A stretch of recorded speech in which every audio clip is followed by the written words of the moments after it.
Kalau peta politik berubah, Mas Agung bisa memprediksikan peta seperti apa yang nanti akan terbangun? PDIP, entah bersama Anies atau mengusung calon sendiri melawan Kimplos, atau jangan-jangan Kimplosnya juga bubar ini?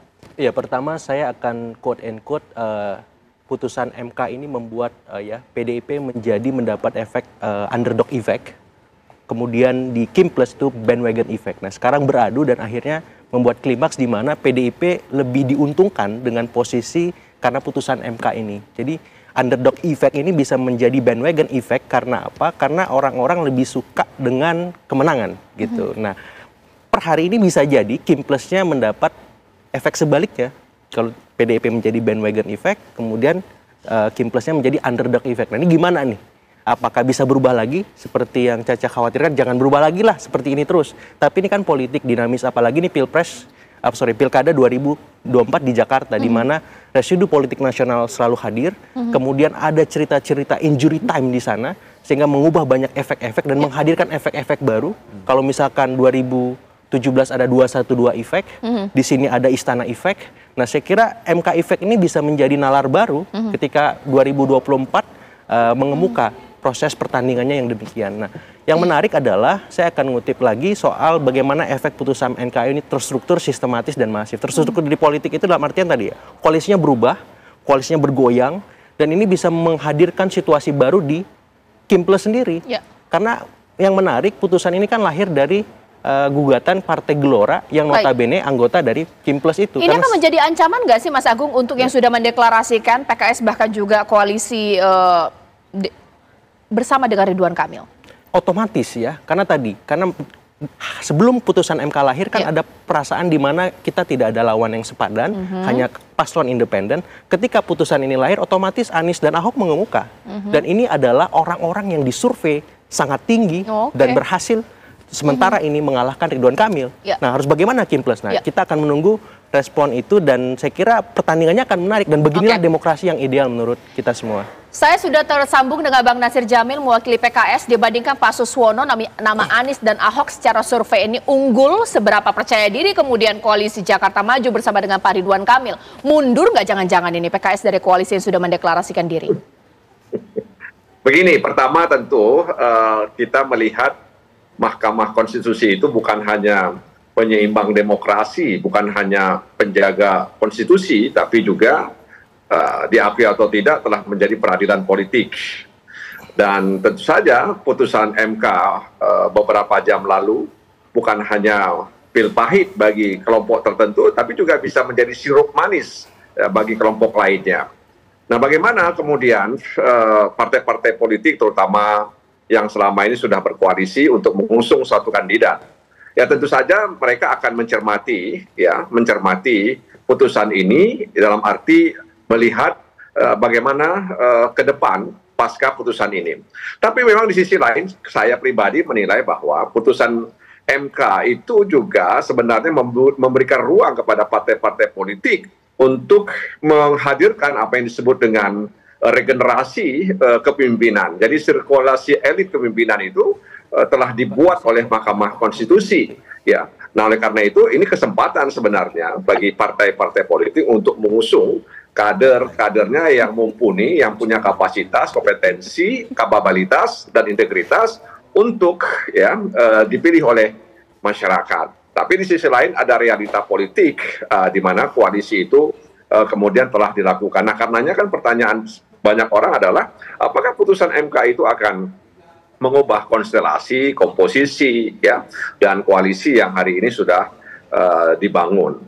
Nah, karena itu saya pikir partai-partai politik yang sudah tergabung dalam suatu koalisi, kemudian sudah melakukan deklarasi, ya tentu mereka bisa mengambil keputusan jalan terus, atau seperti apa. Nah, survei itu sendiri memang sebenarnya juga persepsi, ya. Survei itu kan hanya panduan, ya, bukan realita yang sebenarnya.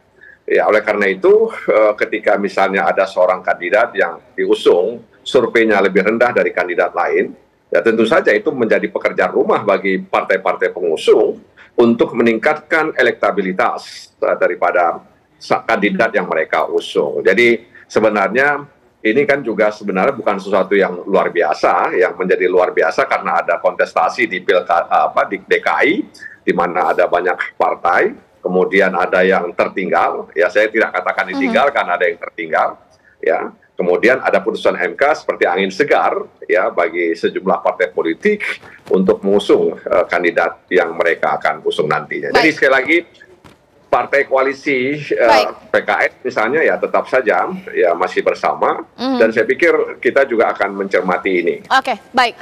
Sekarang saya ke Bang Hanta. Secara survei kan jelas di sini Mas Agung mengatakan bahwa ini bisa menjadi game changer, mengubah peta partai politik, peta politik karena memang secara survei nama-nama yang mungkin akan mengusung akan mengacaukan deklarasi yang saat ini sudah terjadi. Nama Ridwan Kamil, Pak Suswono. Nah, tapi di challenge juga oleh Bang Nasir Jamil di sini, Mas Hanta. Survei ini persepsi, belum tentu benar. Ini bagaimana bantahannya? Ya, survei itu justru potret realitas. Jadi justru yang bisa dipertanggungjawabkan secara metodologi adalah survei. Selain dari terawangan-terawangan yang lain secara metodologi seperti quick count dan sebagainya, itu potret realitas tapi menggunakan metodologi. Karena kalau mau realitas sesungguhnya kita harus sensus semuanya. Nah, memang tidak selalu linier. Jadi sebelum kita bicara pada eleksi atau election, ada kandidasi. Yang sedang kita bicarakan pada malam hari ini adalah di fase kandidasi. Fase kandidasi ini adalah di wilayah partai politik yang baru sekarang dari syarat yang cukup berat 20%, termasuk PD Perjuangan tidak bisa mengusung di Jakarta, hari ini menjadi turun. Itu ceritanya kita fokus di situ. Jadi bukan kemudian berubah total, tidak. Nah, tadinya di Jakarta itu lawannya ada 3 opsi. Bagi katakanlah Kim Plus yang kemarin sudah mendeklarasikan Ridwan Kamil, ada 3 opsi lawan perseorangan. Ini adalah peta paling ringan bagi Ridwan Kamil. Data survei kami yang baru saja selesai itu jauh sekali. Bisa memenangkan dan kita bisa mengatakan Ridwan Kamil akan menjadi gubernur Jakarta. Kalau itu yang terjadi, tapi peluang ini mengecil. Bukan mengecil, hampir tidak ada karena PD Perjuangan bisa maju. Yang kedua, opsi yang kedua adalah opsi yang tadi ringan, ini opsi kompetitif, melawan kota kosong. Karena bisa jadi pemilih Anies Baswedan itu melakukan perlawanan, datang untuk memilih yang kertas kosong itu, atau istilahnya bumbu kosong. Itu adalah opsi kompetitif. Nah, yang ketiga ini yang kita fokuskan di sini. Sekarang yang terbesar kemungkinan terjadi Ridwan Kamil kalau tidak direvisi oleh Koalisi Indonesia Maju akan mendapat kandidat berat. Dari mana? Dari PD Perjuangan. Yang bisa dipastikan malam hari ini PDI Perjuangan bisa mengusung. Tapi Anies Baswedan apakah bisa maju? Belum tentu. Tergantung pada PD Perjuangan apakah bisa maju atau tidak. Nah, yang kedua, kita tidak bisa menyimpulkan lalu Kim bubar. Tidak bisa, karena faktor Jakarta itu juga memiliki benang langsung ke politik nasional. Jangan lupa ada gula-gula politik yang jauh lebih menggiurkan daripada sekedar Jakarta, yaitu pemerintahan baru Prabowo Gibran. Di sana partai plus PKS, kemudian PKB dan Nasdem pasti sudah memiliki pembicaraan, konsesi, negosiasi, kompromi politik untuk pemerintahan yang baru. PKS misalnya sudah bicara tentang, kita lihat di Sumatera Utara soal mendukung Bobi. Kemudian candaan Presiden PKS untuk diajak dalam pemerintahan dan hari ini bersama Kim Plus. Apalagi Nasdem dan PKB. Jadi per hari ini menurut saya ya tendensi keluar bubarnya Kim Plus mendukung Ridwan Kamil belum ada tendensinya. Tapi bahwa PD Perjuangan bisa mengusung sendiri itu bisa disimpulkan hari ini. Bahwa RK akan mendapatkan lawan tanding yang kuat. Ya baik, sekarang saya ke Mas Uceng. Putusan MK sudah bisa diberlakukan secepatnya setelah hakim ketok palu, tapi perlukah kemudian ini dituangkan dalam PKPU baru bisa kemudian diberlakukan, Mas Uceng? Iya, pada dasarnya kan putusan Mahkamah Konstitusi itu berlaku self executed. Jadi harusnya dia sudah bisa langsung dipakai pada dasarnya. Tetapi tentu saja kalau ada aturan yang berbeda di aturan di bawahnya, itu harus segera dilakukan penyesuaian. Tapi begini Mbak Caca, selentingan kabar sudah mulai beredar di kalangan teman-teman bahwa ada upaya yang dilakukan oleh teman-teman partai politik untuk menyiasati ini. Dan ini lahir karena itu tadi pertarungan yang memang disengaja untuk merusak demokrasi dengan memaksa menjadi satu kandidat. Tadi saya baru dapat pesan WhatsApp dari beberapa teman-teman yang sering di DPR, itu mengatakan pembicaraan beberapa orang di sana itu mulai mau menyiasati dengan mengatakan, ya ini diberlakukan hanya bagi partai-partai yang tidak punya kursi di DPR pusat. Jadi aturan ini hanya berlaku untuk partai-partai dalam tanda kutip kecil gitu. Sedangkan partai-partai besar itu kemudian tetap mengikuti pola biasa. Dan itu rencananya katanya mau dituangkan dalam undang-undang pilkada. Nah, ini yang saya khawatirkan. Jadi begini, putusan MK yang sebenarnya secara demokrasi ini cukup baik, itu harusnya dijaga supaya kemudian bisa dilaksanakan dengan cepat gitu ya. Lalu kemudian bisa dipakai untuk pemilu 2024 karena ini lebih menjaminkan wajah demokrasi yang kita inginkan. Tetapi kalau seperti saya bilang tadi ada tindakan atau ada upaya untuk kembali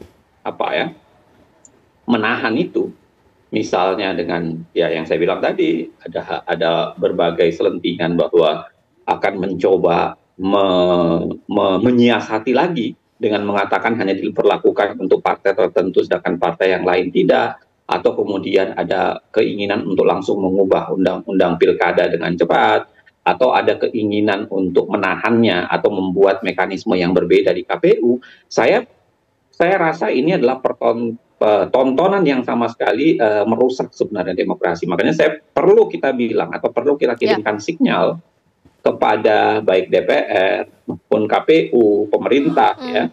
Saya kira arus baik ini dilanjutkan, jangan kemudian malah dibuat arus balik gitu. Arus yang baik ini harusnya dilanjutkan dalam proses kontestasi lokal sehingga bisa menjaminkan demokrasi yang paling tidak secara proses lebih baik dibanding kemudian ada upaya-upaya untuk membalik lagi arus yang sebenarnya sudah cukup baik. Baik, terima kasih Mas Uceng. Ini menjadi bahasan yang menarik. Sesaat lagi nanti kita akan bahas bahwa ada upaya untuk mencari celah dari aturan ini. Tetap kemudian harus koalisi besar yang kemudian akan mendominasi Pilkada Jakarta. Jika pola seperti itu, kira-kira siapa yang paling diuntungkan? Nanti kita akan tanya dari perwakilan Kim Plus, mulai dari Partai Gerindra, bahkan juga Golkar, pemirsa, bahkan juga Mas Seno nanti akan menanggapinya sesaat lagi.